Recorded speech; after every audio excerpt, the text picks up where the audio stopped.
로마서 1장. 그리스도 예수의 종 나 바울이 이 편지를 씁니다. 나는 사도로 부르심을 받아 하나님의 복음을 전하는 특별한 사명을 띈 사람입니다. 이 복음은 성경에 있는 바와 같이 일찍이 하나님께서 당신이 예언자들을 통하여 약속하신 것입니다. 그것은 다름 아닌 하나님의 아들에 관한 소식입니다. 그 분은 인성으로 말하면 다윗이 후손으로 태어나신 분이며, 거룩한 신성으로 말하면 죽은 자들 가운데서 부활하심으로써 하나님의 권능을 나타내어 하나님의 아들로 확인되신 분입니다. 그 분이 곧 우리 주 예수 그리스도이십니다. 내가 은혜로 사도직을 받은 것도 그 분을 통해서였습니다. 이것은 모든 이방 사람들에게 하나님을 믿고 복종할 것을 가르침으로써 그분의 영광을 드러내기 위한 것이었습니다. 여러분도 그들과 함께 예수 그리스도의 부르심을 받았습니다. 하나님께서 사랑하셔서 당신의 거룩한 백성으로 불러주신 로마의 교우 여러분에게 문안드립니다.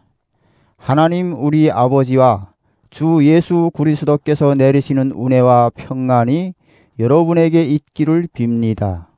나는 먼저 여러분의 믿음이 온 세상에 널리 알려지고 있다는 사실에 대하여 예수 그리스도의 이름으로 나의 하나님께 감사드립니다.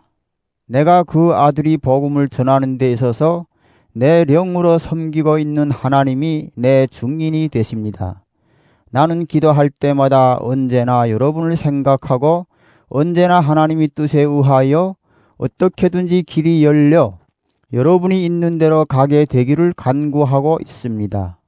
내가 여러분을 안타깝게 보고 싶어 하는 것은 여러분과 함께 영적인 축복을 나눔으로써 여러분에게 힘을 북돋아 주려는 것입니다. 다시 말하면 우리가 함께 지내면서 여러분과 내가 피차의 믿음을 통하여 서로 격려를 받으려는 것입니다. 형제 여러분, 나는 여러분을 찾아가려고 여러 번 계획을 세웠으나 지금까지 길이 막혀 뜻을 이루지 못했다는 것을 알아주시기 바랍니다. 나는 다른 이방 사람들에게서와 같은 전도의 성과를 여러분에게서도 거두려고 했던 것입니다. 나는 히랍 사람에게나 미개한 사람에게나 또 지식이 있는 사람에게나 무식한 사람에게나 똑같이 전도할 책임을 지고 있습니다. 그러므로 로마에 계신 여러분에게도 복음을 전하는 것이 나의 간절한 소원입니다. 나는 그 복음을 부끄럽게 여기지 않습니다. 복음은 먼저 유대 사람들에게 그리고 이방 사람들에게까지 믿는 사람이면 누구에게나 구원을 가져다 주는 하나님의 능력입니다. 복음은 하나님께서 인간을 당신과 올바른 관계에 놓아주시는 길을 보여주십니다. 인간은 오직 믿음을 통해서 하나님과 올바른 관계를 가지게 됩니다. 성경에도 믿음을 통해서 하나님과 올바른 관계를 가지게 된 사람은 살 것이다 라고 하지 않았습니까? 하나님의 진노가 불의한 행동으로 진리를 가로막는 인간이 온갖 불경과 불의를 치시려고 하늘로부터 나타납니다. 사람들이 하나님께 관해서 알만한 것은 하나님께서 밝히 보여주셨기 때문에 너무나도 명백합니다. 하나님께서는 세상을 창조하신 때부터 창조물을 통하여 당신의 영원하신 능력과 신성과 같은 보이지 않는 특성을 나타내 보이셔서 인간이 깨달을 수 있게 하셨습니다. 그러니 사람이 무슨 핑계를 대겠습니까? 인간은 하나님을 알면서도 하나님으로 받들어 섬기거나 감사하기는커녕 오히려 생각이 허황해져서 그들이 어리석은 마음이 어둠으로 가득 차게 되었습니다. 인간은 스스로 똑똑한 채 하지만 실상은 어리석습니다. 그래서 불멸이 하나님을 섬기는 대신에 썩어 없어질 인간이나 새나 짐승이나 뱀 같은 것들이 우상을 섬기고 있습니다. 그 때문에 하나님께서는 사람들이 자기 정력대로 살면서 더러운 짓을 하여 서로의 몸을 욕되게 하는 것을 그대로 내버려 두셨습니다. 사람들은 하나님의 진리를 거짓과 바꾸고 창조주 대신에 피조물을 예배하고 섬겼습니다. 그러나 영원히 찬양을 받으실 분은 창조주이십니다. 아멘. 인간이 이렇게 타락했기 때문에 하나님께서는 그들이 부끄러운 정욕에 빠지는 것을 그대로 내버려 두셨습니다. 여자들은 정상적인 성행위 대신 비정상적인 것을 즐기며 남자들 역시 여자와의 정상적인 성관계를 버리고 남자끼리 정욕이 불길을 태우면서 서로 어울려서 망측한 짓을 합니다. 이렇게 그들은 스스로 그 잘못에 대한 응분이 벌을 받고 있습니다. 인간이 하나님을 알아보려고도 하지 않았기 때문에 하나님께서는 그들이 올바른 판단력을 잃고 해서는 안 될 일들을 하게 내버려 두셨습니다. 그래서 인간은 온갖 부정과 부패와 악독으로 가득 차 있으며 시기와 살기와 분쟁과 사기와 악의에 쌓여서 없는 말을 지어내고 서로 헐뜯고 하나님의 미움을 사고 난폭하고 거만하며 제 자랑만 하고 악한 일을 꾀하고 부모를 거역할 뿐더러 분별력도 신의도 온정도 자비도 없습니다. 그런 모양으로 사는 자는 마땅히 죽여야 한다는 하나님의 법을 잘 알면서도 그들은 자기들만 그런 짓들을 하는 것이 아니라 그런 짓들을 하는 남들을 두둔하기까지 합니다. 로마서 2장. 그러므로 남을 비판하는 사람이라 하더라도 자기는 죄가 없다고 말할 수는 없습니다. 남을 비판하면서 자기도 똑같은 짓을 하고 있으니 결국 남을 비판한 것은 바로 자기 자신을 단죄하는 것입니다. 이런 짓을 일삼는 자들에게는 하나님께서 마땅히 심판을 내리신다는 것을 우리는 알고 있습니다. 자기도 같은 짓을 하면서 남이 그런 짓을 한다고 심판하는 자가 있는데 그런 자가 하나님의 심판을 면할 것 같습니까?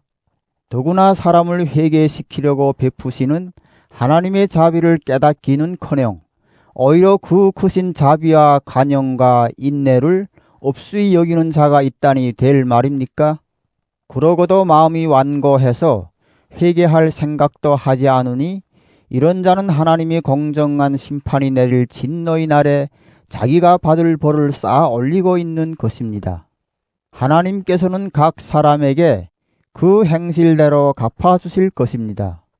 꾸준히 선을 행하면서 영광과 명예와 불멸의 것을 추구하는 사람들에게는 영원한 생명을 주실 것이고 자기 이익만을 생각하면서 진리를 물리치고 옳지 않은 것을 따르는 사람들에게는 진노와 벌을 내리실 것입니다. 악한 일을 하는 사람이면 누구든지 궁지에 몰리고 고통을 당하게 될 것입니다. 처음에는 유대 사람들이 당하고 그 다음에는 이방 사람들까지 당할 것입니다. 그러나 선한 일을 하는 사람이면 누구나 영광과 명예와 평화를 누리게 될 것입니다. 처음에는 유대 사람들이 누리고 그 다음에는 이방 사람들까지 누릴 것입니다. 하나님께서는 모든 인간을 차별 없이 대하시니 말입니다. 율법을 가지지 못한 채 죄를 지은 사람들은 율법과는 관계없이 망할 것이고 율법을 가지고 죄를 지은 사람들은 그 율법에 따라 심판받을 것입니다. 하나님과 올바른 관계를 가질 수 있는 사람은 율법을 듣기만 하는 사람이 아니라 율법대로 실행하는 사람입니다. 이방 사람들에게는 율법이 없습니다. 그러나 그들이 본성에 따라서 율법이 명하는 것을 실행한다면 비록 율법이 없을지라도 그들 자신이 율법이 구실을 합니다. 그들이 마음속에는 율법이 새겨져 있고 그것이 작용하고 있다는 것을 알 수 있습니다. 내가 전하는 복음이 말하는 대로 하나님께서 예수 그리스도를 통하여 사람들이 비밀을 심판하시는 그날에 그들이良심이 증인이 되고 그들이 리성이 서로 고발도 하고 변호도 할 것입니다. 자기가 유대 사람이라는 것을 내세우는 사람이 있습니다. 그는 율법에 전적으로 의지하고 하나님을 자랑하고 하나님의 뜻을 알고 율법을 배워서 사리를 분별할 줄도 알고 눈먼 사람에게는 길잡이가 되고 어둠 속을 헤매는 사람에게는 빛이 될 수 있다고 자신합니다. 그리고 그 율법에서 모든 지식과 진리의 근본을 체득하였으므로 무식한 사람에게 지도자가 되고 철없는 자들이 스승이 될 수 있다고 자신합니다. 그런 사람이 남을 가르치면서 왜 자기 자신은 가르치지 못합니까? 또 남더러는 간음을 하지 말라고 하면서 왜 자신은 간음을 합니까? 또 우상을 미워한다고 하면서 그 신전의 물건은 왜 훔쳐냅니까? 율법을 가졌다고 자랑하는 사람이 왜 율법을 범하여 하나님을 욕되게 합니까? 성경의 말씀대로 당신들 때문에 하나님의 이름이 이방 사람들 사이에서 비방을 받고 있습니다. 할례는 율법을 지키는 사람에게만 가치가 있고 율법을 지키지 않는 사람은 할례를 받았다 하더라도 받으나 마나한 것입니다. 그러므로 할례를 받지 않은 사람이라도 율법이 명하는 것을 잘 지키기만 한다면 하나님께서는 그 사람도 할례 받은 사람이나 다름없이 보아주실 것이 아닙니까? 실제로 할례를 받지 않고도 율법을 잘 지키는 사람은 오히려 할례를 받고 기록된 율법을 갖고 있으면서도 그 율법을 어기는 사람을 심판할 것입니다. 그러므로 유대 사람이 겉모양만 갖췄다 해서 유대 사람이 되는 것도 아니고 몸에 할례의 흔적을 지녔다고 해서 참 할례를 받았다고 할 수도 없습니다. 오히려 유대 사람이 속마음을 가져야 진정한 유대 사람이 되며 할례도 법조문을 따라서가 아니라 성령으로 말미암아 마음에 받는 할례가 참 할례입니다. 이런 사람은 사람의 칭찬을 받는 것이 아니라 하나님의 칭찬을 받습니다. 로마서 3장. 그러면 유대 사람이 나온 점이 무엇이며 할례의 이로운 점이 무엇이겠습니까? 가연 여러모로 많이 있습니다. 무엇보다도 하나님께서 유대 사람들에게 당신의 말씀을 맡겨주셨다는 사실입니다. 그런데 어떤 유대 사람들이 신의를 저버렸다고 합시다. 그렇다고 해서 하나님께서도 신의를 저버리시겠습니까? 절대로 그럴 수 없습니다. 세상 모든 사람이 거짓말쟁이라 하더라도 하나님만은 진실하십니다. 성경에도 당신이 말씀에는 언제나 정의가 드러나고 재판을 받으시면 반드시 이기십니다. 라는 말씀이 있지 않습니까? 우리의 불의가 오히려 하나님의 정의를 드러낸다고 하면 어떻게 되겠습니까? 그렇다면 우리에게 진노를 내리시는 하나님을 옳지 않다고 말할 수 있겠습니까? 이것은 사람이 생각으로 하는 말이지 절대로 그럴 수 없습니다. 사실 그렇다면 하나님께서 어떻게 세상을 심판하시겠습니까? 나의 허위가 오히려 하나님의 진실을 더욱 드러내고 하나님의 영광에 보탬이 된다면 왜 내가 죄인으로 단정을 받아야 하느냐 하고 물을 수도 있겠습니다. 그뿐 아니라 아예 선을 드러내기 위해서 악을 행하자 하는 말이 나옴직도 합니다. 사실 내가 바로 그런 말을 한다고 하면서 나를 비방하는 사람들이 있습니다. 그들이야말로 단죄를 받아 마땅합니다. 그러면 우리 유대 사람이 나온 점이 무엇입니까? 아무것도 없습니다. 이미 내가 지적했듯이 유대 사람들이나 이방 사람들이나 다 같이 죄에 사로잡혀 있는 사람들입니다. 성경에도 이런 말씀이 있습니다. 올바른 사람은 없다. 단 한 사람도 없다. 깨닫는 사람도 하나님을 찾는 사람도 없다. 모두가 비뚤어져 쓸모없게 되었다. 선한 일을 하는 사람은 없다. 단 한 사람도 없다. 그들의 목구멍은 열린 무덤이며 그들의 혀는 거짓을 말하고 입술에는 독사의 독이 흐르니 그들의 입은 저주와 독설로 가득하다. 그들의 발은 피 흘리는 일에 날새며 간대마다 파괴와 비참을 남긴다. 그들은 평화의 길을 알지 못하고 그들의 눈에는 하나님을 두려워하는 기색이 없다. 우리가 알다시피 율법 아래 사는 사람들은 그 율법이 명령하는 모든 것이 지배를 받습니다. 그래서 결국 모든 사람은 말문이 막히게 되고 온 세상은 하나님의 심판에 복종하게 된 것입니다. 그러므로 율법을 지키는 것으로는 아무도 하나님과 올바른 관계를 가질 수 없습니다. 율법은 단지 무엇이 죄가 되는지를 알려줄 따름입니다.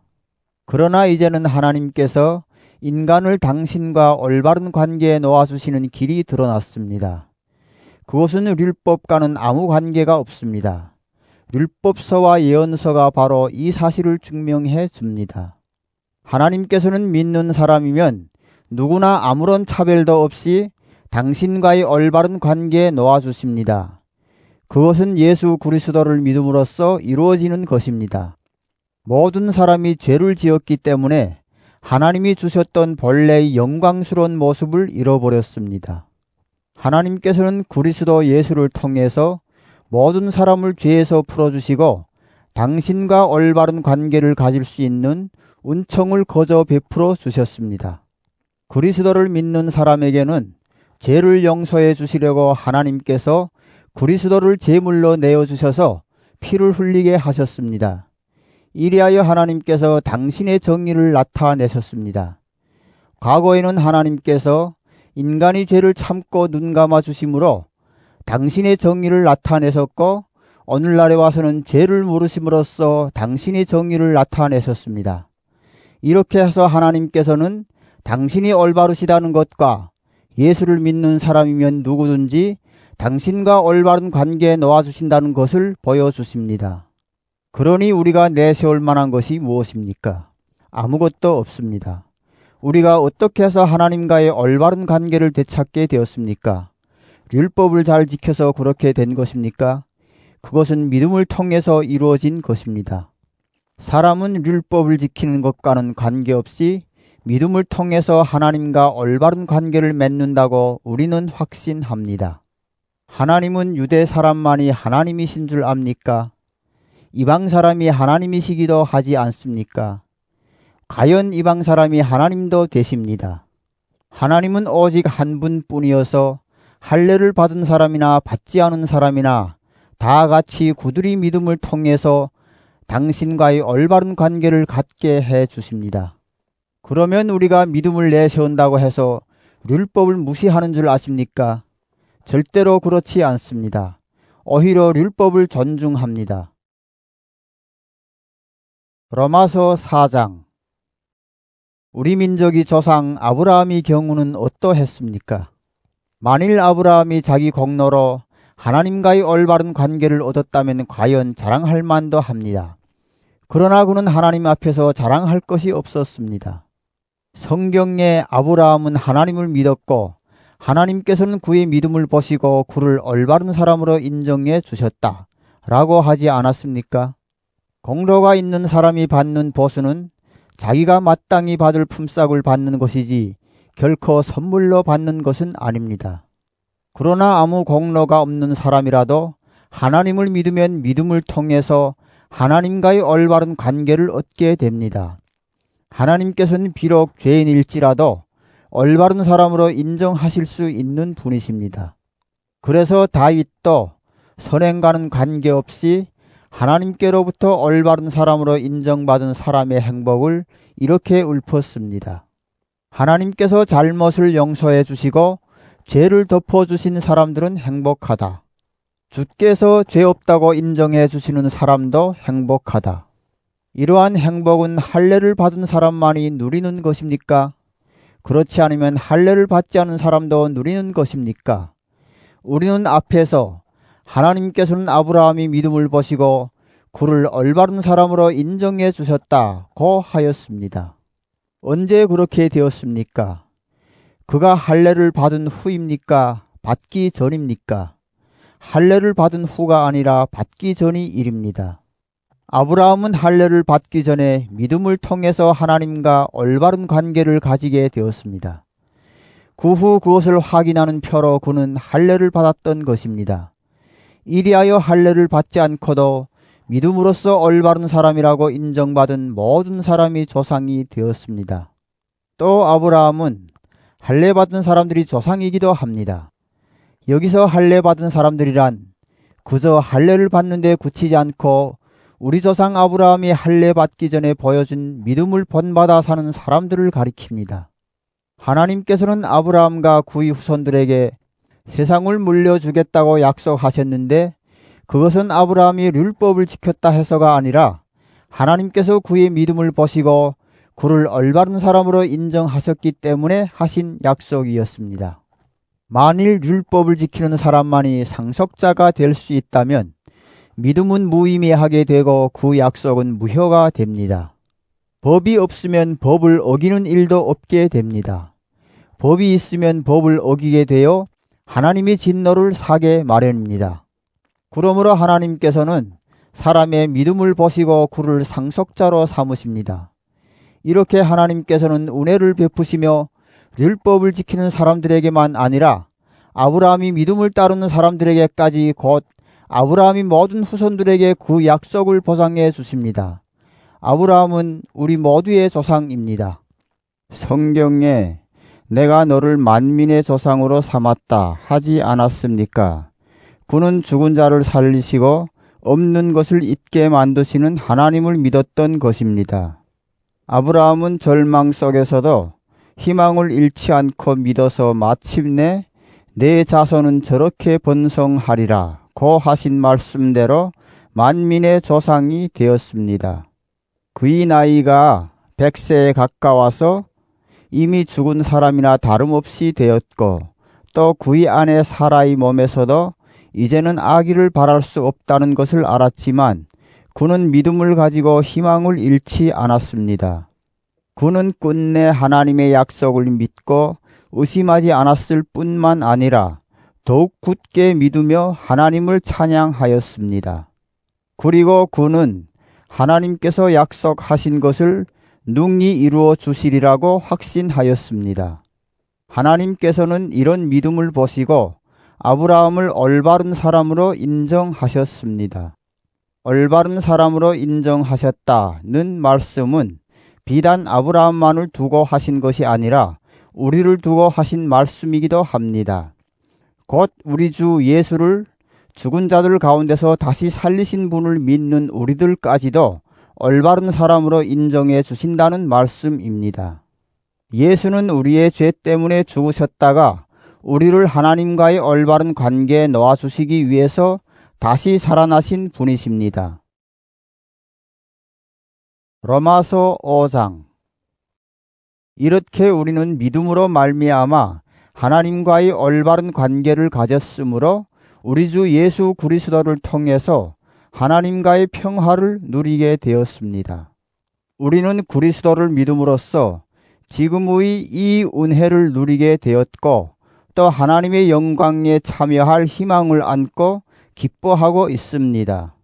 그뿐만 아니라 우리는 고통을 당하면서도 기뻐합니다. 고통은 인내를 낳고 인내는 시련을 이겨내는 품격을 낳고 그러한 품격은 희망을 낳는다는 것을 우리는 알고 있습니다. 이 희망은 우리를 실망시키지 않습니다. 우리가 받은 성령께서 우리의 마음속에 하나님의 사랑을 부어주셨기 때문입니다. 우리 죄 많은 사람들이 절망에 빠져 있을 때 그리스도께서는 당신이 때가 이르러 우리를 구원하시려고 죽으셨습니다. 옳은 사람을 위해서 죽는 사람은 별로 없습니다. 혹 착한 사람을 위해서는 죽겠다고 나설 사람이 더러 있을지 모릅니다. 그런데 그리스도께서는 우리 죄 많은 인간을 위해서 죽으셨습니다. 이리하여 하나님께서는 우리들에게 당신의 사랑을 확실히 보여주셨습니다. 우리가 이제 그리스도의 피로써 하나님과의 올바른 관계를 얻었으니 그리스도의 덕분으로 하나님이 진노에서 벗어나게 될 것은 너무나 분명합니다. 우리가 하나님이 원수였던 때에도 그 아들이 죽음으로 하나님과 화해하게 되었다면 하물며 그분과 화해가 이루어진 지금에 와서 우리가 살아계신 그리스도를 통해서 구원받으리라는 것은 더욱 확실한 일이 아니겠습니까? 게다가 우리를 하나님과 화해하게 해주신 우리 주 예수 그리스도의 덕분으로 우리는 지금 하나님을 섬기는 기쁨을 누리게 되었습니다. 한 사람이 죄를 지어 이 세상에 죄가 들어왔고 죄는 또한 죽음을 불러들인 것 같이 모든 사람이 죄를 지어 죽음이 온 인류에게 미치게 되었습니다. 율법을 주시기 전에도 죄는 세상에 있었습니다. 다만 율법이 없었기 때문에 그 죄가 법의 다스림을 받지 않았을 뿐입니다. 그러나 죽음은 아담으로부터 모세에 이르기까지 모든 사람을 지배하였는데 아담이 지은 것과 같은 죄를 짓지 않은 사람들까지도 그 지배를 받았습니다. 그런데 아담은 장차 오실 분이 원형이었습니다. 그러나 하나님께서 내리시는 은혜의 경우와 아담이 지은 죄의 경우와는 전혀 비교가 되지 않습니다. 아담이 범죄의 경우에는 그 한 사람 때문에 많은 사람이 죽었지만 하나님이 은혜의 경우에는 예수 그리스도 한 사람이 덕분으로 많은 사람이 풍성한 은혜를 거저 받았습니다. 그러니 하나님 은혜의 힘이 얼마나 더 큽니까? 하나님께서 거저 주시는 은혜와 아담이 죄는 그 효과에 있어서 서로 비교가 되지 않습니다. 아담의 경우에는 그 한 사람 때문에 모든 사람이 유죄 판결이 심판을 받게 되었지만 은혜의 경우에는 죄 지은 많은 사람이 은혜를 거저 입어 무죄 판결을 받았습니다. 아담의 범죄의 경우에는 그 한 사람 때문에 죽음의 심판이 내리게 되었습니다. 그러나 은혜의 경우에는 한 사람 예수 그리스도의 공로로 풍성한 은혜를 입어 하나님과의 올바른 관계를 거저 얻은 사람들이 생명의 나라에서 왕노릇할 것입니다. 그러니 하나님의 은혜의 힘이 얼마나 더 큽니까? 그러므로 한 사람이 죄를 지어 모든 사람이 유죄 판결을 받은 것과는 달리 한 사람이 올바른 행위로 모든 사람이 무죄 판결을 받고 길이 살게 되었습니다.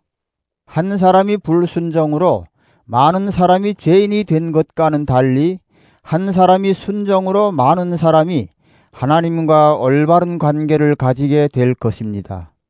법이 생겨서 범죄는 늘어났지만 죄가 많은 곳에는 은혜도 풍성하게 내렸습니다. 그래서 죄는 세상에 군림하여 죽음을 가져다 주었지만 은혜는 군림하여 우리 주 예수 그리스도로 말미암아 모든 사람을 하나님과 올바른 관계에 있게 하고 영원한 생명에 이르게 합니다. 로마서 6장. 그러면 은혜를 풍성히 받기 위하여 계속해서 죄를 짓자고 말할 수 있겠습니까? 절대로 그럴 수 없습니다. 우리가 이미 죽어서 죄의 권세에서 벗어난 이상 어떻게 그대로 죄를 지으며 살 수 있겠습니까? 세례를 받고 그리스도 예수와 하나가 된 우리는 이미 예수와 함께 죽었다는 것을 모르십니까? 과연 우리는 세례를 받고 죽어서 그분과 함께 묻혔습니다. 그래서 그리스도께서 아버지의 영광스러운 능력으로 죽은 자들 가운데서 다시 살아나신 것처럼 우리도 새 생명을 얻어 살아가게 된 것입니다. 우리는 그리스도와 같이 죽어서 그분과 하나가 되었으니 그리스도와 같이 다시 살아나서 또한 그분과 하나가 될 것입니다. 우리의 옛사람이 그리스도와 함께 십자가에 못 박혀서 죄에 물든 육체는 죽어버리고 이제는 죄의 정사리에서 벗어나게 되었다는 것을 우리는 알고 있습니다. 이미 죽은 사람은 죄에서 해방된 것입니다. 우리가 그리스도와 함께 죽었으니 또한 그리스도와 함께 살리라고 믿습니다. 그것은 죽은 자들 가운데서 다시 살아나신 그리스도께서 다시는 죽는 일이 없어 죽음이 다시는 그분을 지배하지 못하리라는 것을 우리가 알고 있기 때문입니다.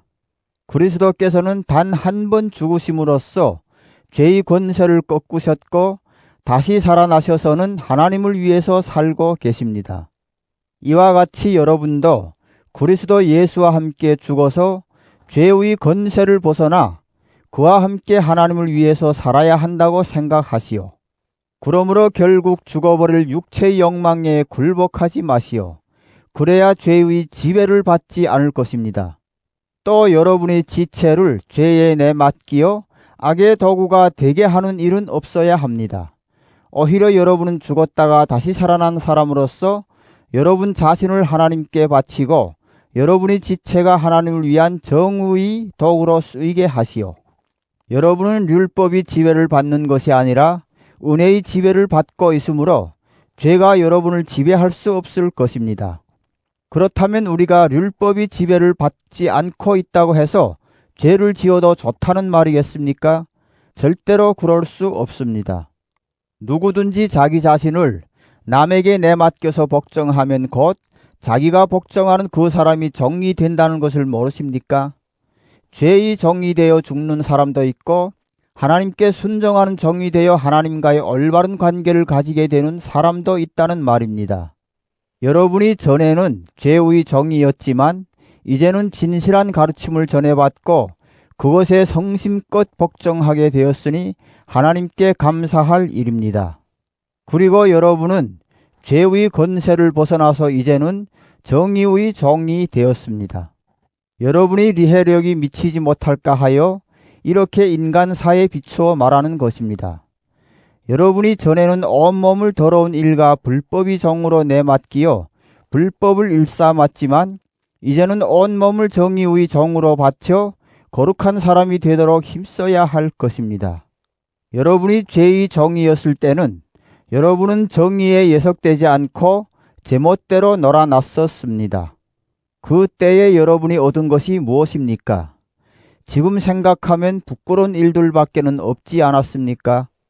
그런 생활은 결국 죽음을 안겨줍니다. 그러나 이제는 여러분이 죄에서 해방되어 하나님이 종이 되었습니다. 그 결과로 여러분은 거룩한 사람이 되었고 마침내 영원한 생명을 누리게 되었습니다. 죄의 대가는 죽음이지만 하나님께서 거저 주시는 선물은 우리 주 그리스도 예수와 함께 사는 영원한 생명입니다. 로마서 7장.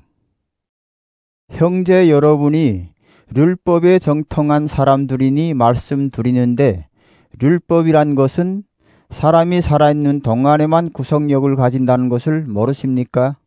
결혼한 여자는 남편이 살아있는 동안에만 자기 남편에게 법적으로 매여 있습니다. 그러나 남편이 죽으면 그 남편에 대해서는 법적으로 제약을 받지 않습니다. 따라서 자기 남편이 살아있는 동안에 다른 남자와 사는 여자는 간음한 여자라는 말을 듣게 됩니다. 그러나 남편이 죽으면 여자는 그 법이 제약을 받지 않기 때문에 다른 남자와 결혼하더라도 간음하는 것이 아닙니다. 형제들이여, 여러분도 이와 같이 그리스도와 한 몸이 되어 죽음으로써 율법이 제약에서 벗어나 다른 분, 곧 죽은 자들 가운데서 살아나신 그리스도의 사람이 되고 하나님께 유용한 사람들이 되었습니다.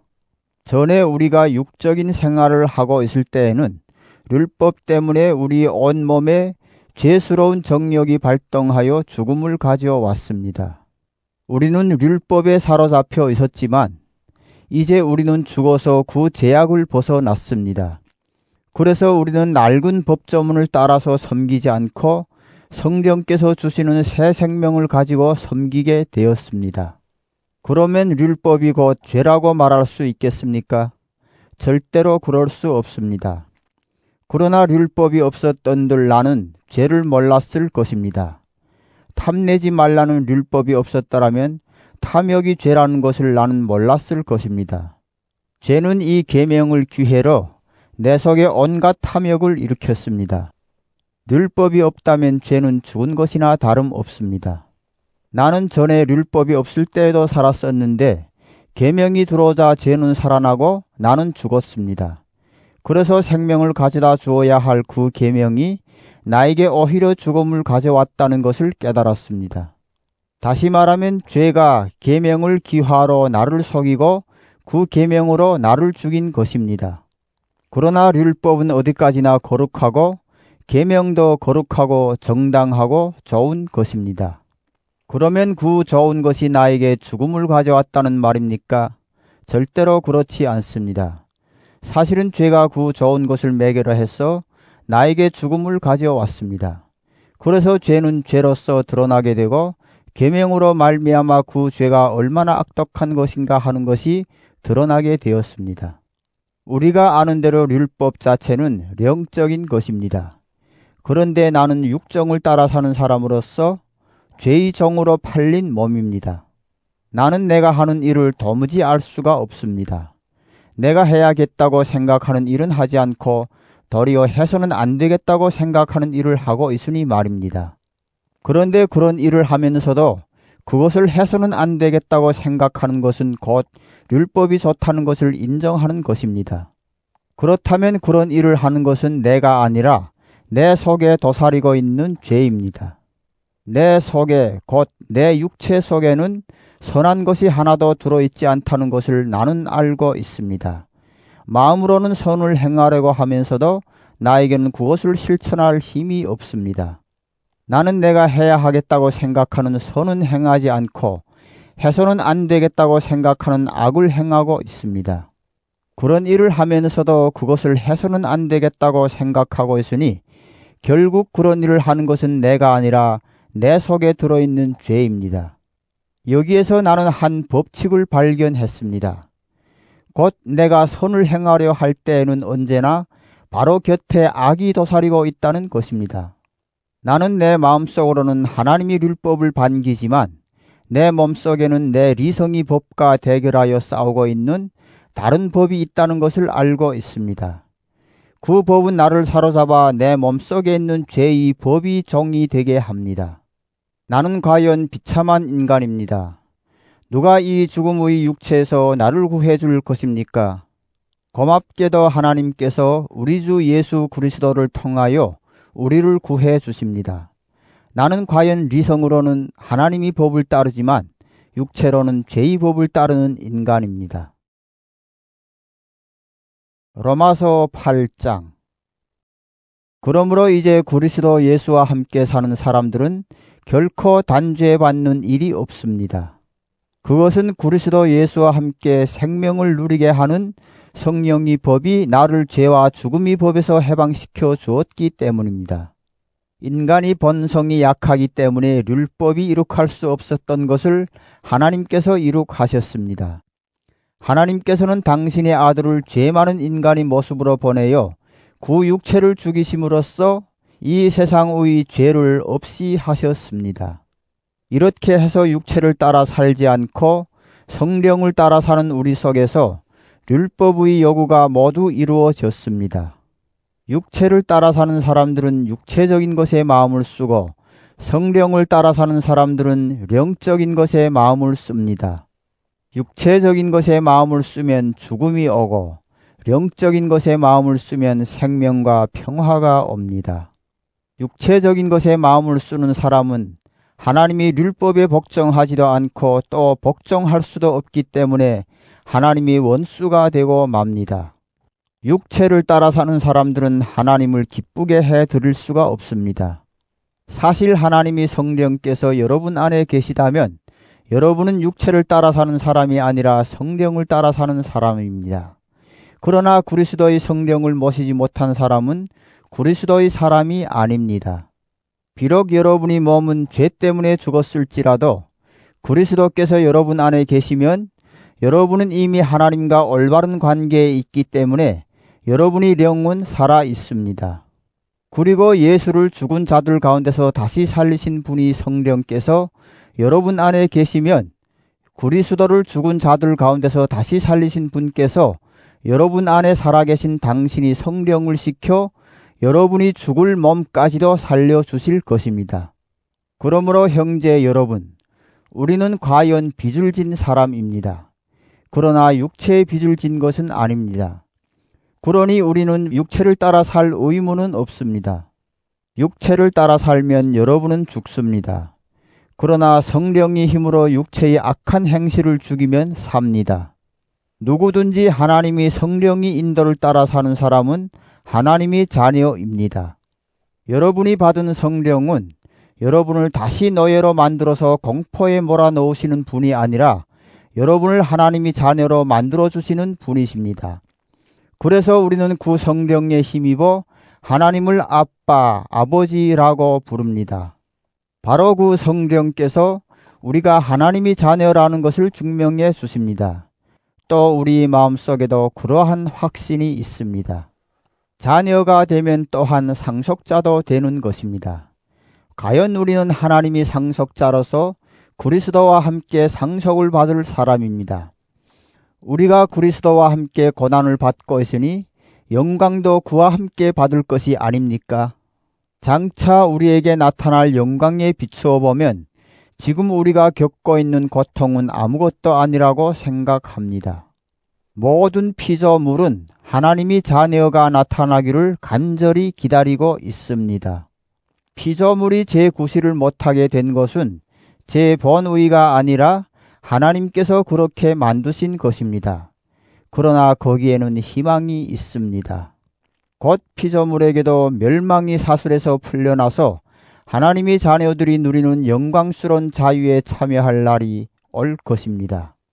우리는 모든 피조물이 오늘날까지 다 함께 신음하며 진통을 겪고 있다는 것을 알고 있습니다. 피조물만이 아니라 성령을 하나님이 첫 선물로 받은 우리 자신도 하나님이 자녀가 되는 날과 우리의 몸이 해방될 날을 고대하면서 속으로 신음하고 있습니다. 우리는 이 희망으로 구원을 받았습니다. 눈에 보이는 것을 바라는 것은 희망이 아닙니다. 눈에 보이는 것을 누가 바라겠습니까? 우리는 보이지 않는 것을 바라기에 참고 기다릴 따름입니다. 성령께서도 연약한 우리를 도와주십니다. 어떻게 기도해야 할지도 모르는 우리를 대신해서 말로 다 할 수 없을 만큼 깊이 탄식하시며 하나님께 간구해 주십니다.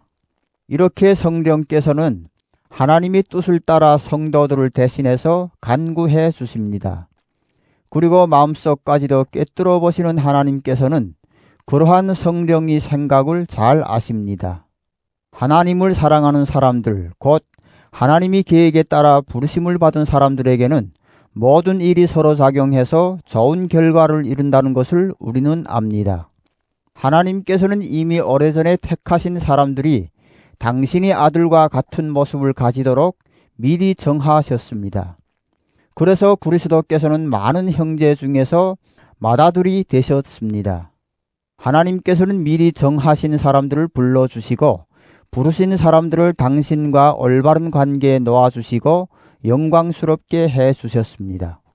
그러니 이제 무슨 말을 더 하겠습니까? 하나님께서 우리 편이 되셨으니 누가 감히 우리와 맞서겠습니까? 우리 모든 사람을 위하여 당신의 아들까지 아낌없이 내어주신 하나님께서 그 아들과 함께 무엇이든지 다 주시지 않겠습니까? 하나님께서 택하신 사람들을 누가 감히 고소하겠습니까? 그들에게 무죄를 선언하시는 분이 하나님이신데 누가 감히 그들을 단죄할 수 있겠습니까? 그리스도 예수께서 단죄하시겠습니까? 아닙니다. 그분은 우리를 위해서 돌아가셨을 뿐만 아니라 다시 살아나셔서 하나님 오른편에 앉아 우리를 위하여 대신 간구해 주시는 분이십니다. 누가 감히 우리를 그리스도의 사랑에서 떼어놓을 수 있겠습니까? 환난입니까? 역경입니까? 박해입니까? 굶주림입니까? 헐벗음입니까? 혹 위험이나 칼입니까? 우리의 처지는 우리는 종일토록 당신을 위하여 죽어갑니다. 도살당할 양처럼 천대받습니다. 라는 성경의 말씀대로입니다. 그러나 우리는 우리를 사랑하시는 그분의 도움으로 이 모든 시련을 이겨내고도 남습니다. 나는 확신합니다. 죽음도 생명도 천사들도 권세의 천신들도 현재의 것도 미래의 것도 능력의 천신들도 높음도 깊음도 그 밖에 어떤 피조물도 우리 주 그리스도를 통하여 나타날 하나님의 사랑에서 우리를 떼어놓을 수 없습니다. 로마서 9장. 나는 그리스도의 사람으로서 진실을 말하고 거짓을 말하지 않습니다. 성령으로 움직이는 내良심도 그것이 사실이라고 말해 줍니다. 나에게는 큰 슬픔이 있습니다. 그리고 마음으로 끊임없이 번민하고 있습니다. 나는 혈육을 같이 하는 내 동족을 위해서라면 나 자신이 저주를 받아 그리스도에게서 떨어져 나갈지라도 조금 더 한이 없겠습니다. 나의 동족은 이스라엘 사람들입니다. 그들에게는 하나님이 자녀가 되는 특권이 있고 하나님을 모시는 영광이 있고 하나님과 맺은 계약이 있습니다. 그리고 그들에게는 율법이 있고 참된 레위가 있고 하나님의 약속이 있습니다. 그들은 저 훌륭한 선조들이 후손들이며 그리스도도 인성으로 말하면 그들에게서 나셨습니다. 만물을 다스리시는 하나님을 영원토록 찬양합시다. 아멘. 나는 하나님의 약속이 실패로 돌아갔다는 말을 하려는 것은 아닙니다. 이스라엘 사람이라 해서 다 이스라엘 사람은 아니며 아브라함이 후예라 하여 모두 아브라함이 자녀는 아닌 것입니다. 이삭이 혈통을 이은 자만이 내 자녀라 불리리라 고 하시지 않았습니까? 이 말씀은 육정이 자녀는 하나님이 자녀가 아니고 오직 약속이 자녀만이 하나님이 자녀로 인정받는다는 뜻입니다. 그 약속이라는 것은 내년 이맘때 내가 올 터인데 그때 사라에게 아들이 있는 것이다 하신 말씀입니다. 뿐만 아니라 리브가가 우리 조상 이삭과의 사이에서 한 번에 두 아들을 잉태했을 때의 경우도 마찬가지입니다.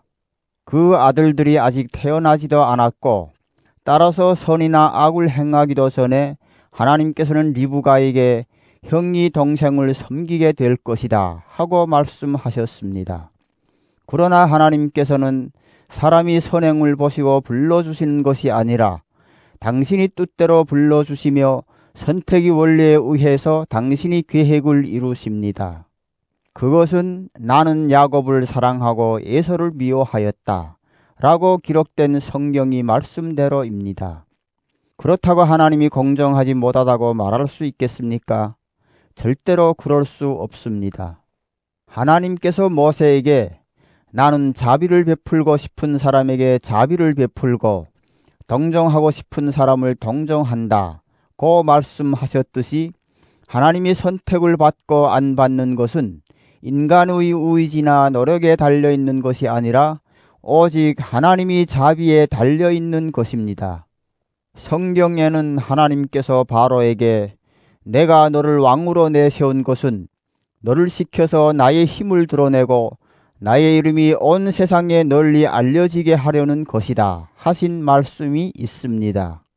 이렇게 하나님께서는 당신의 뜻대로 어떤 사람에게는 자비를 베푸시고 또 어떤 사람은 완고하게도 하십니다. 그렇다면 어찌하여 하나님께서 사람을 책망하십니까? 누가 능히 하나님의 뜻을 거역할 수 있겠습니까? 하고 말할 사람도 있을 것입니다. 그러나 사람이 무엇이기에 감히 하나님께 따지고 두는 것입니까? 만들어진 물건이 만든 사람한테 왜 나를 이렇게 만들었어? 하고 말할 수 있겠습니까? 옹기쟁이가 같은 진흙덩이를 가지고 하나는 귀하게 쓸 그릇을 만들고 하나는 천하게 쓸 그릇을 만들어낼 권리가 없겠습니까? 하나님께서는 당신이 진노와 권능을 나타내시기를 원하시면서도 당장 부시어 버려야 할 진노의 그릇을 부시지 않으시고 오랫동안 참아 주셨습니다. 그것은 하나님께서 자비 그릇에 베푸실 당신의 영광이 얼마나 풍성한가를 보여주시려는 것이었습니다. 그 자비의 그릇은 후에 영광을 주시려고 하나님께서 미리 만드신 것인데 그 자비의 그릇은 바로 우리들입니다. 하나님께서 불러주신 우리들 가운데는 유대 사람뿐 아니라 이방 사람도 있습니다. 호세아서에 이런 말씀이 있습니다.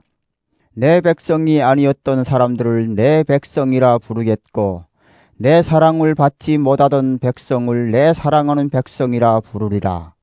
너희는 내 백성이 아니다 하고 말씀하신 바로 그곳에서 그들은 살아계신 하나님이 자녀라고 불리리라. 그리고 이사야는 이스라엘에 관해서 이렇게 외쳤습니다. 이스라엘 자손들이 바다의 모래처럼 많을지라도 남은 자만이 구원을 얻으리라. 주께서는 약속하신 말씀을 신속히 그리고 엄격히 이 세상에서 다 이루시리라. 또 이사야는 이렇게 예언했습니다. 전능하신 주께서 우리에게 씨를 남겨주시지 않았던들 우리는 소돔처럼 되었을 것이요 고모라와 같이 되었으리라. 그러면 어떻게 생각해야 하겠습니까? 하나님과의 올바른 관계를 추구하지 않던 이방 사람이 오히려 그 올바른 관계를 얻었습니다.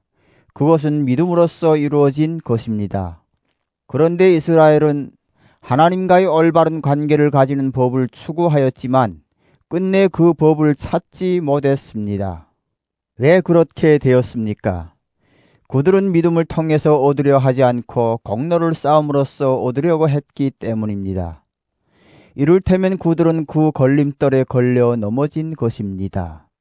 성경에 자, 이제 내가 걸림돌 하나를 시온에 놓으리니 사람들이 걸려 넘어질 바위돌이라. 그러나 그를 믿는 사람은 수치를 당하지 않으리라 하신 말씀대로입니다. 로마서 10장. 형제 여러분, 나는 내 동족이 구원받기를 마음속으로 간절히 원하며 하나님께 간구합니다. 나는 하나님에 대한 그들의 열성만은 충분히 인정합니다. 그러나 그 열성은 옳은 지식에 근거를 둔 것이 아닙니다. 그들은 하나님께서 인간을 당신과의 올바른 관계에 놓아주시는 길을 깨닫지 못하고 제 나름의 방법을 세우려고 하면서 하나님의 방법을 따르지 않았습니다. 그리스도께서 나타나심으로 율법은 끝이 났고 그를 믿는 사람은 누구든지 하나님과의 올바른 관계를 가지게 되었습니다. 모세는 사람이 율법을 통해서 하나님과의 올바른 관계를 가질 수 있다고 하면서 율법을 지키는 사람은 그것을 지킴으로써 생명을 얻는다고 기록하였습니다. 그러나 믿음을 통해서 얻는 하나님과의 올바른 관계에 대해서는 하나님께서 누가 저 높은 하늘까지 올라갈까 하고 속으로 걱정하지 말라고 말씀하십니다. 이 말씀은 그리스도를 모셔내리기 위해서 하늘까지 올라갈 필요는 없다는 말씀입니다.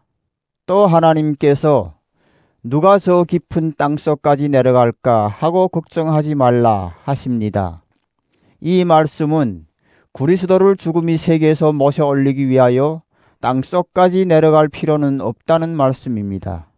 하나님께서 말씀은 내 바로 곁에 있고 내 입에 있고 내 마음에 있다고 하셨는데 이것은 우리가 전파하는 믿음의 말씀을 가리켜 하신 말씀입니다.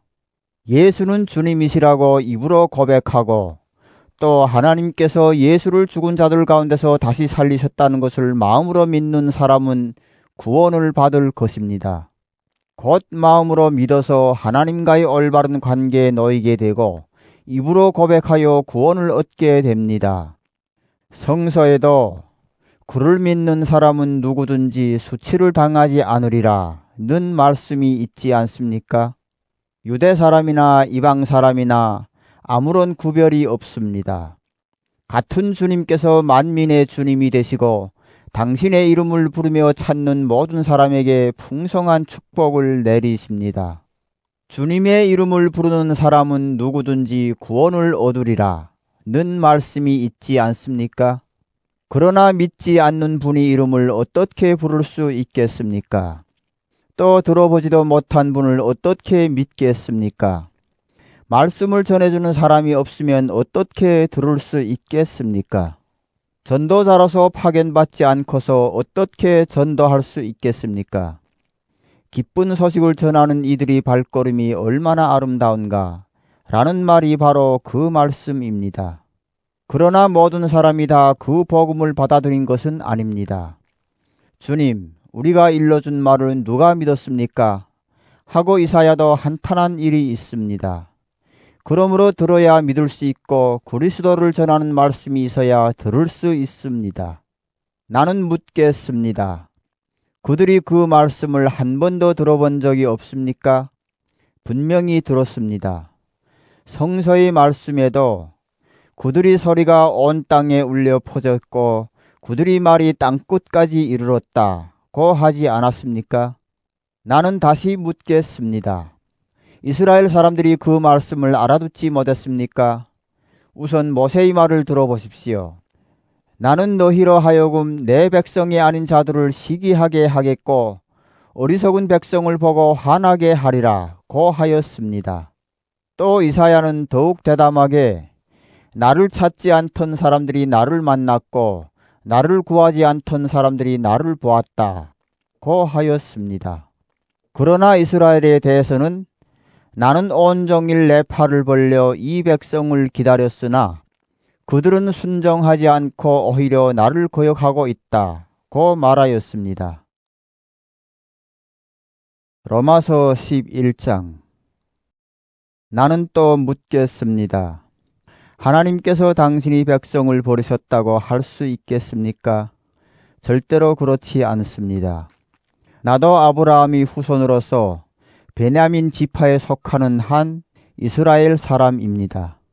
하나님께서는 미리 뽑으신 당신이 백성을 버리시지 않았습니다. 엘리야가 하나님께 이스라엘을 고발하면서 한 말을 여러분은 성서에서 읽어보지 못했습니까? 그가 주님, 그들은 주님이 예언자들을 죽이고 주님이 제단을 모조리 헐어버렸습니다.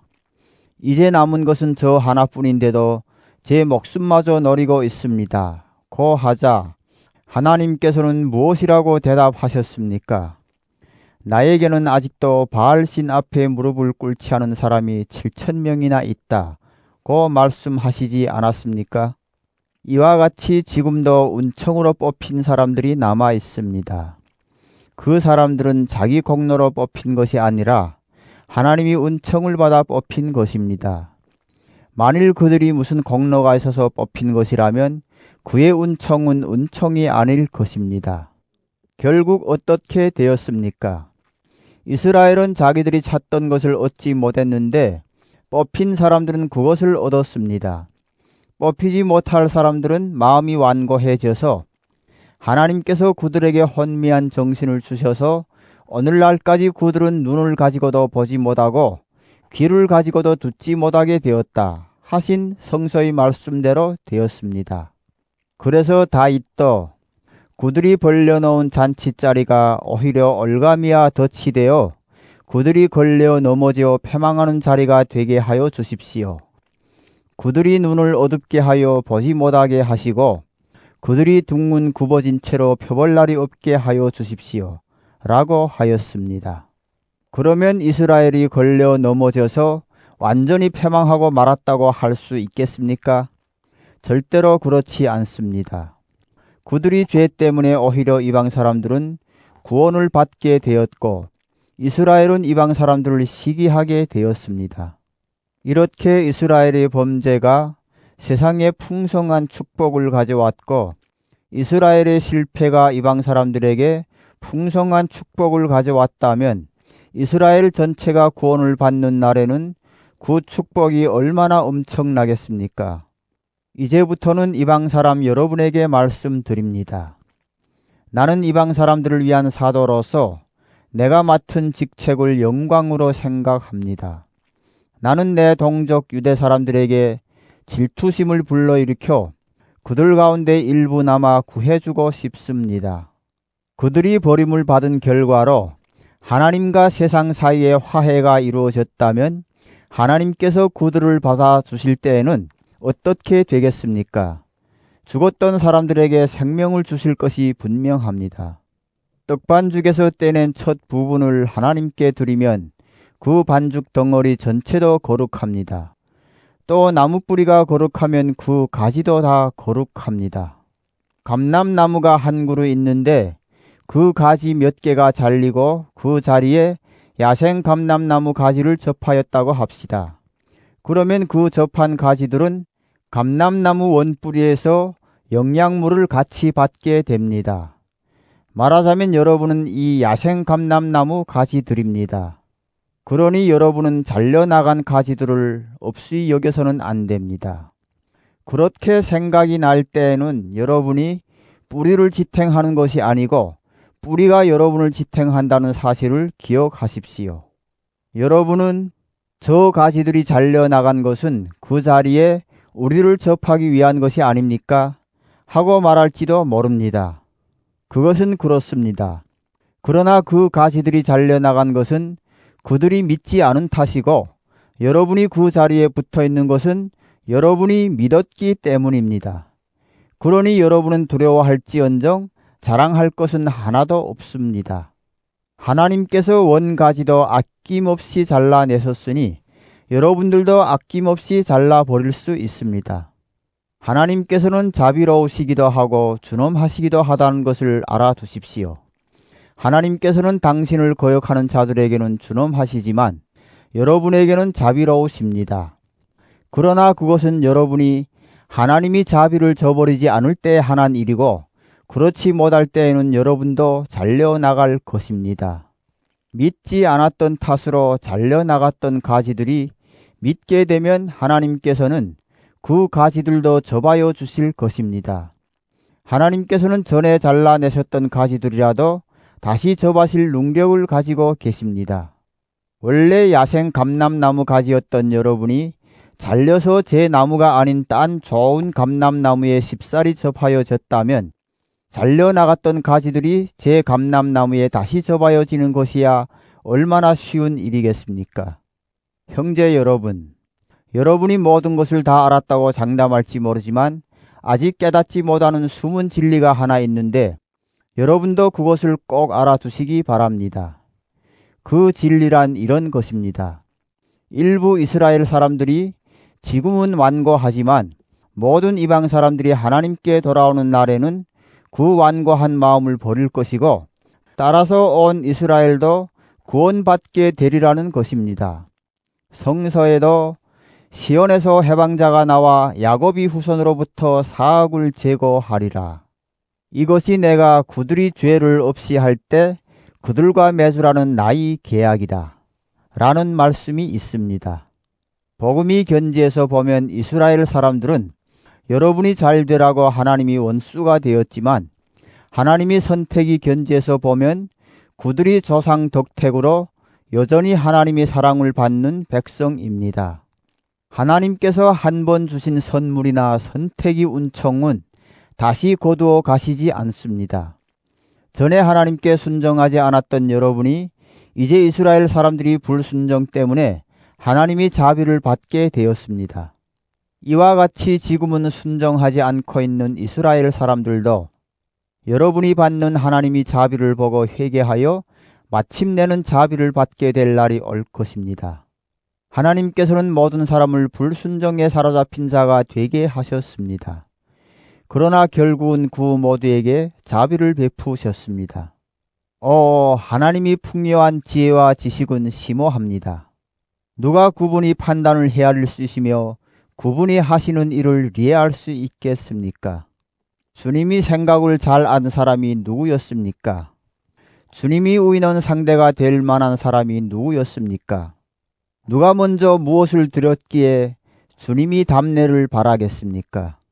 모든 것은 그분에게서 나오고 그분으로 말미암아 그분을 위하여 있습니다. 영원토록 영광을 그분께 드립니다. 아멘. 로마서 12장. 그러므로 형제 여러분, 하나님이 자비가 이토록 크시니 나는 여러분에게 권고합니다. 여러분 자신을 하나님께서 기쁘게 받아주실 거룩한 산 제물로 바치십시오. 그것이 여러분이 드릴 진정한 예배입니다. 여러분은 이 세상을 본받지 말고 마음을 새롭게 하여 새 사람이 되십시오. 이리하여 무엇이 하나님이 뜻인지, 무엇이 선하고 무엇이 굽은 마음에 들며 무엇이 완전한 것인지를 분간하도록 하십시오. 나는 하나님이 은총을 받은 사람으로서 여러분 한 사람 한 사람에게 말합니다. 여러분은 자신을 과대평가하지 말고 하나님께서 각자에게 나누어 주신 믿음의 정도에 따라 분수에 맞는 생각을 하십시오. 사람이 몸은 하나이지만 그 몸에는 여러 가지 지체가 있고 그 지체의 기능도 각각 다릅니다. 이와 같이 우리도 수효는 많지만 그리스도 안에서 한 몸을 이루고 각각 서로의 지체 구실을 하고 있습니다. 하나님께서 우리에게 주신 은총의 선물은 각각 다릅니다. 가령 그것이 예언이라면 자기 믿음의 정도에 따라서 써야 하고 그것이 봉사하는 일이라면 봉사하는 데 써야 하고 가르치는 일이라면 가르치는 데 써야 하고 격려하는 일이라면 격려하는 데 써야 합니다. 희사하는 사람은 순수한 마음으로 해야 하고 지도하는 사람은 열성을 다해서 해야 하며 자선을 베푸는 사람은 기쁜 마음으로 해야 합니다. 사랑은 거짓이 없어야 합니다. 악을 미워하고 꾸준히 선한 일을 하십시오. 형제의 사랑으로 서로 사랑하고 다투어 서로 남을 존경하는 일에 뒤지지 마십시오. 게으르지 말고 부지런히 일하여 열렬한 마음으로 주님을 섬기십시오. 희망을 가지고 기뻐하며 환난 속에서 참으며 꾸준히 기도하십시오. 성도들이 딱한 사정을 돌봐주고 나그네를 후하게 대접하십시오. 여러분을 박해하는 사람들을 축복하십시오. 저주하지 말고 복을 빌어 주십시오. 기뻐하는 사람이 있으면 함께 기뻐해주고 우는 사람이 있으면 함께 울어 주십시오. 서로 한 마음이 되십시오. 오만한 생각을 버리고 천한 사람들과 사귀십시오. 그리고 잘난 체 하지 마십시오. 아무에게도 악을 악으로 갚지 말고 모든 사람이 다 좋게 여기는 일을 하도록 하십시오. 여러분이 힘으로 되는 일이라면 모든 사람과 평화롭게 지내십시오. 친애하는 여러분, 여러분 자신이 복수할 생각은 하지 말고 하나님이 진노에 맡기십시오. 성서에도 원수 갚는 것은 내가 할 일이니 내가 갚아주겠다 하신 주님이 말씀이 있습니다. 그러니 원수가 배고파하면 먹을 것을 주고 목말라 하면 마실 것을 주십시오. 그렇게 하면 그의 머리에 숯불을 쌓아놓은 셈이 될 것입니다. 악에게 굴복하지 말고 선으로서 악을 이겨내십시오. 로마서 13장. 누구나 자기를 지배하는 권위에 복종해야 합니다. 하나님께서 주시지 않은 권위는 하나도 없고 세상의 모든 권위는 다 하나님께서 세워주신 것이기 때문입니다. 그러므로 권위를 거역하면 하나님께서 세워주신 것을 거스리는 자가 되고 거스리는 사람들은 심판을 받게 됩니다. 통치자들은 악을 행하는 자에게나 두려운 존재이지 선을 행하는 사람들에게는 두려울 것이 없습니다. 통치자를 두려워하지 않으려거든 선을 행하십시오. 그러면 그에게서 칭찬을 받을 것입니다. 통치자는 결국 여러분이 리익을 위해서 일하는 하나님이 심부름 군입니다. 그러나 여러분이 잘못을 저지를 때에는 두려워해야 합니다. 그는 공연히 칼을 차고 있는 것이 아닙니다. 그는 하나님이 심부름꾼으로서 악을 행하는 자들에게 하나님이 벌을 대신 주는 사람입니다. 그러므로 하나님이 벌이 무서워서 뿐만 아니라 자기 양심을 따르기 위해서도 권위에 복종해야 합니다. 여러분이 여러 가지 세금을 내는 것도 이 때문입니다. 통치자들은 그와 같은 직무들을 수행하도록 하나님의 임명을 받은 일꾼들입니다. 그러므로 여러분은 그들에게 해야 할 의무를 다 하십시오.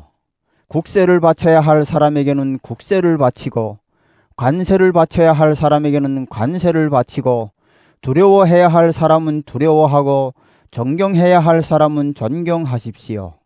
남에게 해야 할 의무를 다 하십시오. 그러나 아무리 해도 다 할 수 없는 의무가 한 가지 있습니다. 그것은 사랑의 의무입니다. 남을 사랑하는 사람은 이미 율법을 완성했습니다.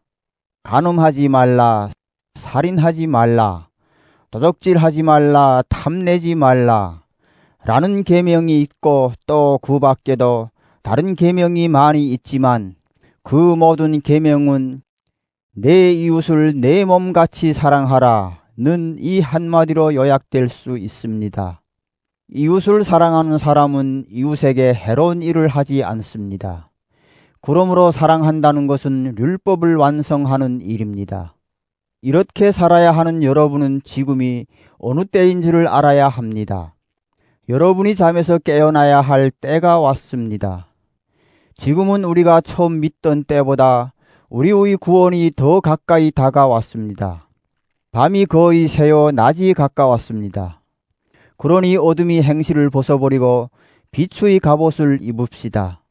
진탕 먹고 마시고 취하거나 음행과 방종에 빠지거나 분쟁과 시기를 일삼거나 하지 말고 언제나 대낮으로 생각하고 단정하게 살아갑시다. 주 예수 그리스도로 온몸을 무장하십시오. 그리고 육체의 정욕을 만족시키려는 생각은 아예 하지 마십시오. 로마서 14장. 믿음이 약한 사람이 있거든 그의 잘못을 나무라지 말고 반가이 맞으십시오.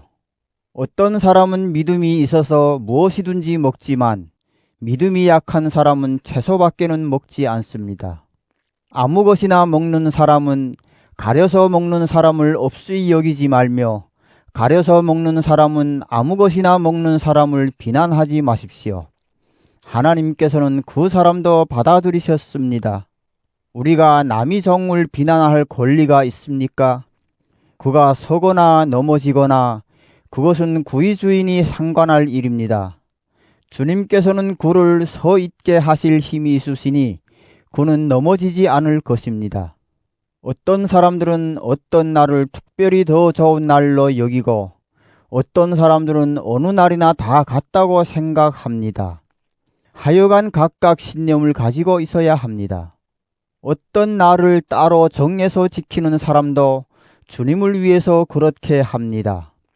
아무 것이나 가리지 않고 먹는 사람도 하나님께 감사를 드리며 먹으니 주님을 위해서 그렇게 하는 것이고 가려서 먹는 사람도 하나님께 감사를 드리며 먹으니 그 역시 주님을 위해서 그렇게 하는 것입니다. 우리들 가운데는 자기 자신을 위해서 사는 사람도 없고 자기 자신을 위해서 죽는 사람도 없습니다. 우리는 살아도 주님을 위해서 살고 죽더라도 주님을 위해서 죽습니다. 그러므로 우리는 살아도 주님이 것이고 죽어도 주님이 것입니다. 그리스도께서는 죽은 자의 주님도 되시고 산 자의 주님도 되시기 위해서 죽으셨다가 다시 살아나셨습니다. 그런데 어떻게 우리가 형제를 심판할 수 있으며 또 멸시할 수 있겠습니까? 우리는 다 하나님의 심판대 앞에 설 사람이 아닙니까? 성경에도 정녕 나는 모든 무릎을 내 앞에 꿇게 하고 모든 입이 나를 하나님으로 찬미하게 하리라 는 주님의 말씀이 있습니다. 그때에 우리는 각각 자기 일을 하나님께 사실대로 아뢰게 될 것입니다.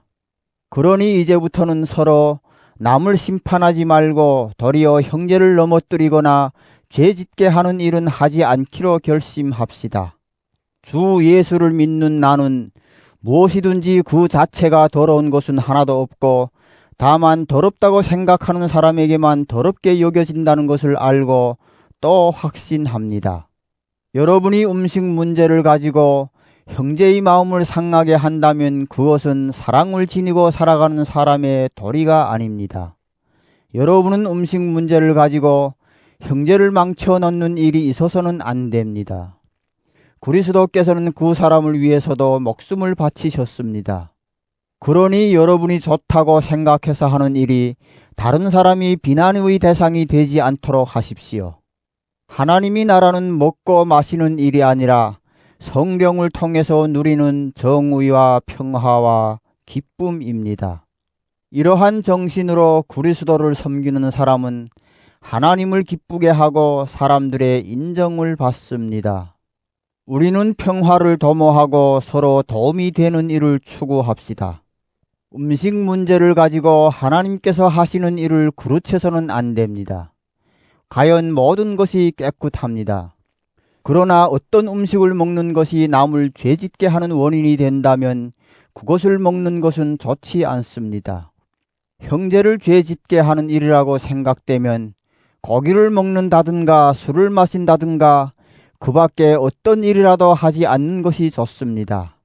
여러분에게 어떤 신념이 있다면 하나님 앞에서 각각 그 신념대로 살아가십시오. 자기가 옳다고 생각하는 일을 하면서良심의 가책을 받지 않는 사람은 행복합니다. 그러나 의심을 하면서 먹는 사람은 벌써 단죄를 받은 것입니다. 그것은 믿음에서 우러나온 행위가 아니기 때문입니다. 믿음에서 우러나오지 않은 행위는 모두 다 죄가 됩니다. 로마서 15장. 믿음이 강한 사람은 자기 좋을 대로 하지 말고 믿음이 약한 사람이 약점을 돌보아 주어야 합니다. 우리는 저마다 이웃이 뜻을 존중하고 구일 이익을 도모하여 믿음을 북돋아 주어야 합니다. 그리스도께서 당신이 좋으실 대로 하시지 않고 오히려 하나님을 모욕하는 자들의 모욕을 내가 대신 다 받았습니다. 라는 성경 말씀대로 사셨습니다. 성경 말씀은 모두 우리에게 교훈을 주려고 기록된 것입니다. 그래서 우리는 성경에서 인내를 배우고 격려를 받아서 희망을 가지게 됩니다. 아무쪼록 인내와 격려를 주시는 하나님께서 여러분이 그리스도 예수의 뜻을 따라 모두 한 마음이 되어 다 같이 한 목소리로 우리 주 예수 그리스도의 아버지 하나님을 찬미하도록 하여 주시기를 빕니다. 그러므로 그리스도께서 여러분을 받아들이신 것 같이 여러분도 서로 받아들여서 하나님의 영광을 드러내십시오. 그리스도께서는 하나님의 진실성을 드러내시기 위하여 할례받은 사람들의 종이 되셨습니다. 이리하여 하나님께서 그들의 조상에게 약속하신 것을 이루셨고 이방 사람들은 자비로우신 하나님을 찬양하게 되었습니다. 성경에도 그러므로 내가 이방 사람들 가운데서 주께 찬양을 드리며 주님의 이름을 찬미하여라 하였고 또 이방 사람들이여 주님의 백성과 함께 기뻐하여라 하였으며 또 모든 이방 사람들이여 주를 찬양하여라 모든 민족들도 주를 찬양하여라 하였습니다. 그리고 이사야도 이새의 줄기에서 싹이 돋아 이방 사람들을 다스릴 분이 나타나리니 이방 사람들은 그분에게 희망을 걸리라 하였습니다. 아무쪼록 희망을 주시는 하나님께서 믿음에서 오는 온갖 즐거움과 평화를 여러분에게 가득 안겨주시고 성령의 힘으로 희망이 여러분에게 넘쳐 흐르게 하여 주시기를 빕니다. 형제 여러분, 나는 여러분이 더할 나위 없이 마음이 너그럽고 지식이 풍부하여 서로 충고할 만한 능력이 있다고 확신합니다. 다만 내가 이 편지에서 가끔 지나칠 정도로 강조해서 말한 것은 하나님께서 내게 은총으로 주신 사명을 다하기 위해서 여러분이 기억을 새롭게 하려는 것이었습니다. 그 사명은 내가 이방 사람들을 위한 그리스도 예수의 일꾼으로서 하나님의 복음을 전하는 제사장의 직무를 맡아 성령으로 거룩하게 된 이방 사람들을 하나님께서 기쁘게 받아주실 제물이 되게 하는 것입니다. 그러므로 나는 그리스도 예수와 한 몸이 되어 하나님을 위하여 일하는 것을 자랑으로 여깁니다. 이방 사람들을 하나님께 복종시키신 분은 그리스도이시고 나는 다만 그분이 일꾼 노릇을 했을 따름이라는 것을 강조하고 싶습니다. 나는 그분에게 기적과 놀라운 일을 할 수 있는 힘, 곧 성령의 힘을 받아 예루살렘에서 일루리건에 이르기까지 두루 다니면서 말과 행동으로 그리스도의 복음을 남김없이 전파하였습니다. 그리고 나는 남이 닦아놓은 터전에는 집을 짓지 않으려고 그리스도의 이름이 아직 알려지지 않은 곳에서만 복음을 전하려고 애써 왔습니다. 나는 그분의 소문을 들어보지도 못한 사람들에게 그분을 보여주고 그분의 이름을 들어보지도 못한 사람들에게 그분을 깨닫게 하여 주리라. 고한 성경의 말씀대로 실천한 것입니다. 그래서 여러분을 찾아가려던 나의 계획이 번번이 좌절되었습니다.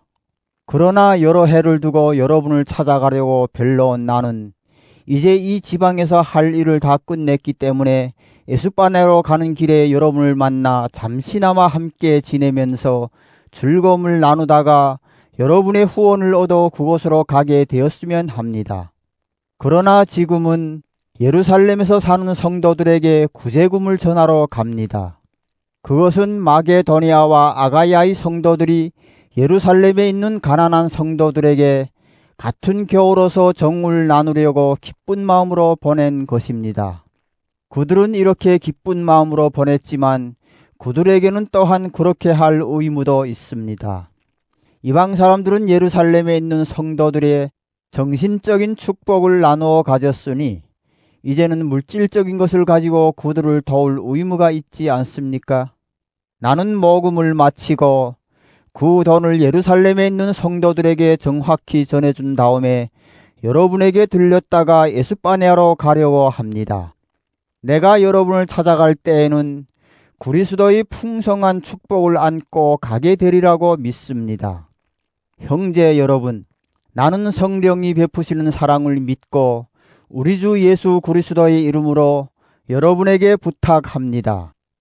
여러분도 나를 위하여 하나님께 간곡히 기도하여 주십시오. 내가 유대에 있는 믿지 않는 사람들에게서 화를 입지 않고 예루살렘으로 가져가는 구제금이 그곳 성도들에게 기쁜 선물이 되도록 기도하여 주십시오. 그리하면 내가 하나님의 뜻을 따라 기쁜 마음으로 여러분을 찾아가 함께 즐거운 휴식을 가지게 될 것입니다. 평화의 하나님께서 여러분 모두와 함께 계시기를 빕니다. 아멘. 로마서 16장. 겐그레아 교회에서 봉사하는 네오 교우 베웨를 여러분에게 소개합니다. 여러분은 함께 주님을 믿는 사람으로서 성도의 레저를 갖춰 그를 영접하십시오. 그리고 그가 여러분에게서 도움을 바라는 것이 있으면 아낌없이 도와주시기 바랍니다. 베베는 많은 사람을 도와주었고 나도 그에게 신세를 졌습니다. 그리스도 예수를 위해서 함께 일하는 동지인 브리스가와 아굴라에게 문안해 주십시오. 그들은 생명의 위험을 무릅쓰고 내 목숨을 살려준 사람들입니다. 이 사람들에 대해서는 나뿐만 아니라 이방 사람이 모든 교회가 다 고맙게 생각합니다.